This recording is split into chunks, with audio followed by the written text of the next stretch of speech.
Hello, I'm Joe Daly with Bastille Networks, and this is the Daily Threat Podcast. Today, I have a special guest, Paul Kalatayud, or should I say doctor? Paul just works. That's fine. Paul, okay, we're going to go with Paul. Paul, I know you're at NVIDIA GTC today, but before we get started, why don't you tell the audience a little bit about yourself, and then we'll kick off the discussion. Yeah, absolutely. I've been doing cybersecurity for 26 years. I kind of lost count, but I've been a 5-time CISO for Fortune 100 companies, an advisor to over 28 cybersecurity companies, and a 2-time CEO for my own company. So kind of been around the block and twice, I guess, at this point. Nice. And you're at NVIDIA GTC. Yeah. As you can see, the people walking behind you. Tell me, what's the energy level there? What are you? I'm with Bastille, so what are you hearing on the wireless security front? Yeah, I mean, I think this is the first GTC. I've only been to a couple of them, but this is the first one that felt like a software conference more than a data center infrastructure company. I mean, there's still a couple of robots, hanging around somewhere, on the stage. But Is there still a dog? Is there still a dog? One of those yeah, dogs? I think they've upgraded to some pretty freaky robots that look like they might say Skynet on the back of them. Yeah. We're getting pretty close.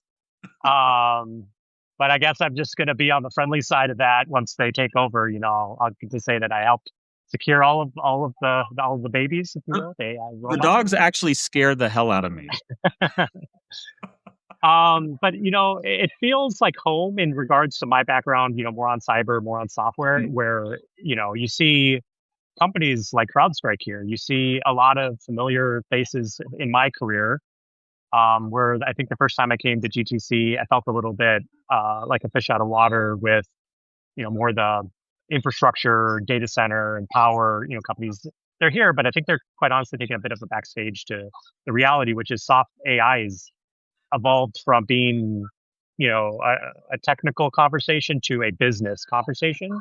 And as a result, reflecting on GTC and just walking around, there's Ernst and Young, there's real world AI business, being conducted.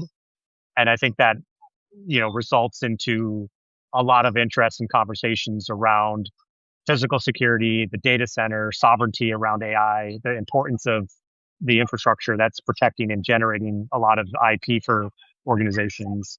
And of course, in, the global, world of the Middle East, being reminded of how important these assets can be in certain unfortunate situations.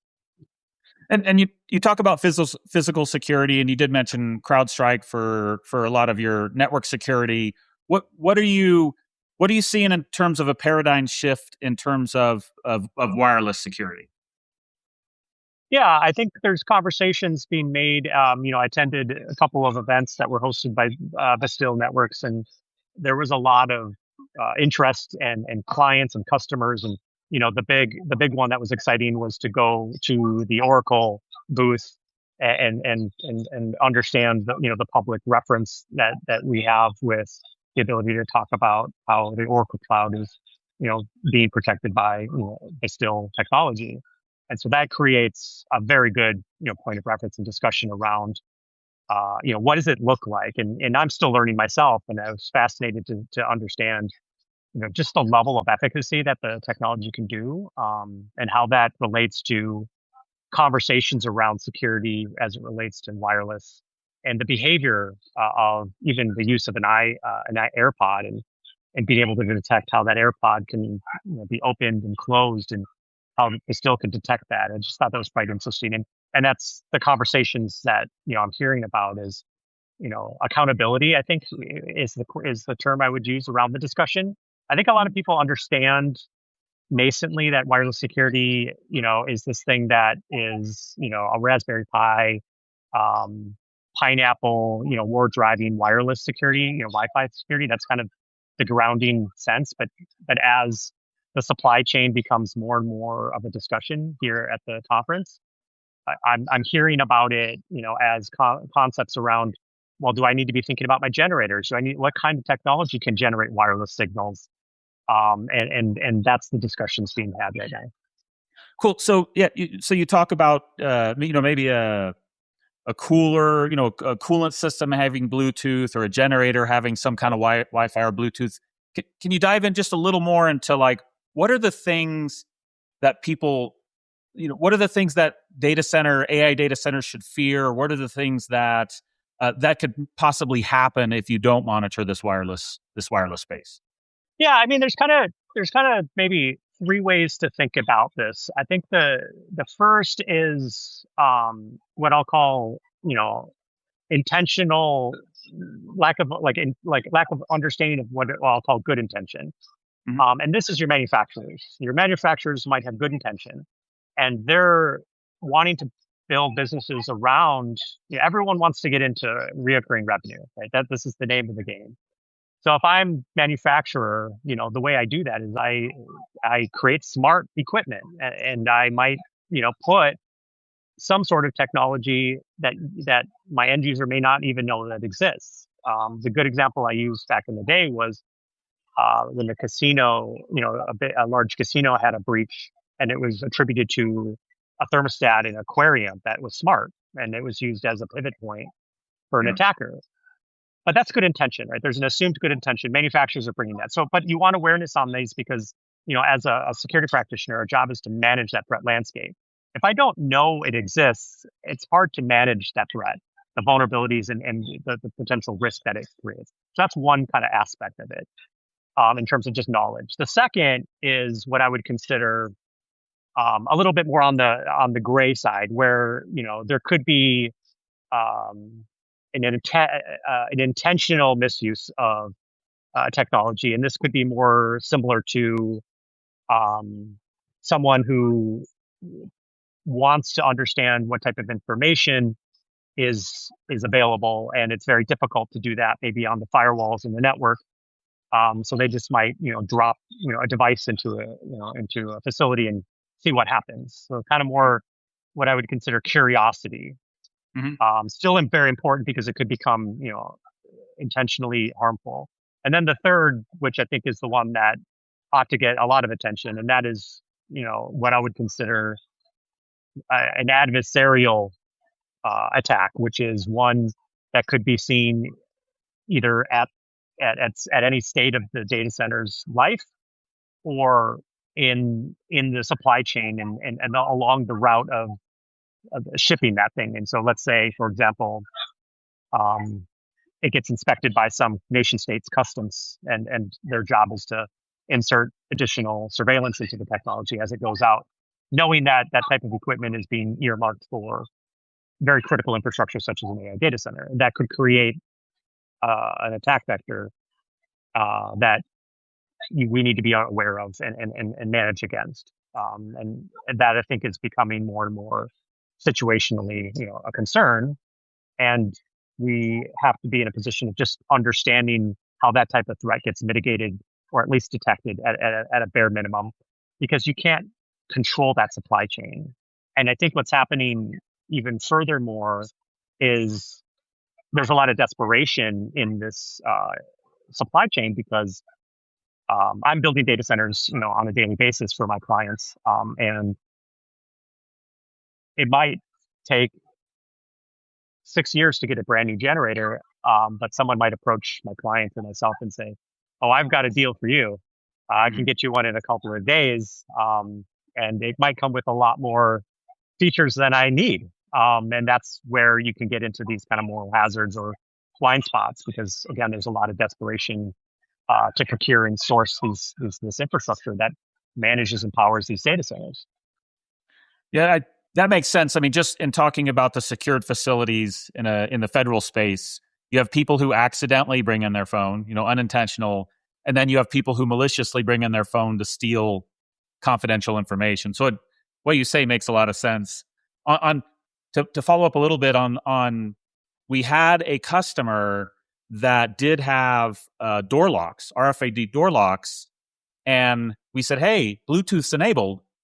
And we went to them, and the supply chain said, "Nope, it's not enabled." And what had happened is, because they ran out of stock, they shipped them door locks with a Bluetooth feature that they never asked for. So until until we came about, they would have had no idea that they had Bluetooth open and enabled with default access on their RFID door lock. So you hit the nail on the head. Very, very, very good. Yeah, So, that triggers, I love that example. So thanks for sharing, because I always love to hear, you know, things that can be shared. Sometimes it can't be shared. So, my curiosity gets the best of me. This is a sensitive, business that the company operates within. So it's always good to be able to share things that, are not as sensitive in nature, like that. But it reminds me of the story I just want to share, sure. because I'm a security practitioner. I always like to kind of draw on my experience. So I was, I'll leave the company out because I don't want this to be seen as a negative. But I was in charge of the application security program for a very large Fortune 50 company, and my team's job was to application security test products that we were developing. But we also wanted to get after other parts of the business that were doing credit card processing. And so in this case, there was a point of sale that we were putting into the company. And the point of sale, we scanned it, we evaluated it, and it had a back door in the code. And we went to the manufacturer because we had partnered with a vendor for this piece of product. Mhm. And they said, "Oh, sorry, that was a feature that one of our customers requested." And so of course they shut it off. But it reminds me of that story because Yeah. what I did to kind of make my point more important was I went to that vendor's website and they showcased all of their customers. And so I looked and said, I wonder how many of those customers on that website have this feature and don't know about it. I just happen to be, disciplined enough to and mature enough as an organization to test that for that vulnerability in that code. And I think the point of the story is, as practitioners in my world, we can understand that very quickly. Like we understand, like that's not an aha moment. Like, yeah, Paul, like you're doing your job, good job. But I don't think as practitioners we think about that in the nature of like the conversation, the story that you just said, and that's really why I want to help distill, and why I think it's important for people to understand it, because it's a blind spot. It's a blind spot that, quite honestly, the almost 30 years and I've been in this industry, Yeah. I'm learning something new, and that's fascinating for me. But I think it also means like, again, in the scenario with my retailer, like, how many people are just taking these things as features and relying on other vendors to essentially dictate their security posture. And I just think that's not a position of strength that we as practitioners need to rely on, because mistakes get made, just like the one you just said. It's weird how much we trust our technology vendors. I mean, heck, I like my phone. I trust the heck out of my phone, and Yeah. maybe I should. Okay, so the landscape is changing. There's obviously a problem. What are how are compliance efforts moving forward? What is what are what's the road ahead for this wireless landscape from a compliance perspective?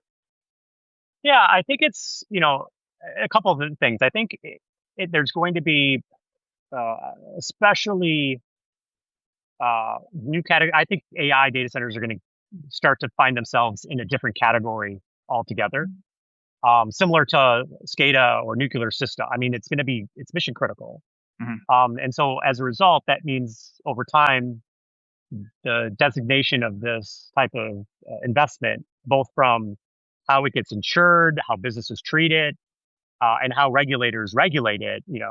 I would kind of caution people to think it's going to move more towards what we've seen in more critical infrastructure type of organizations, and how we treat things like hospital systems and energy and nuclear. Like it's going to be of that level of importance.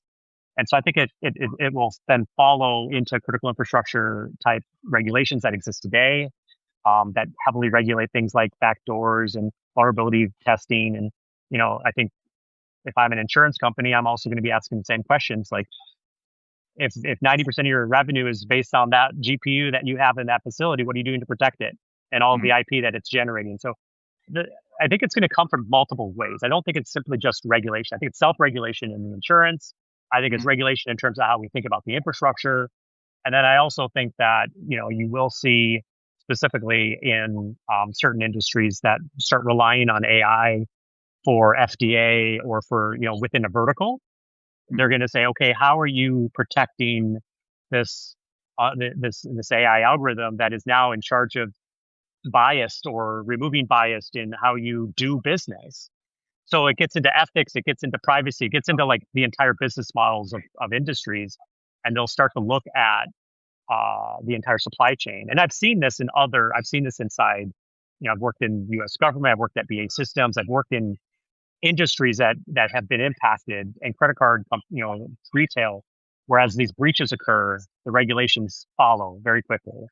And I think that's kind of what we're seeing with the data centers as they're being targeted, kinetically, meaning with missile attacks or things like that nature. It opens up the conversation, and it puts a spotlight on, oh my gosh, I didn't really realize that people will actually think this is important. It is important. I just didn't know other people knew it was important.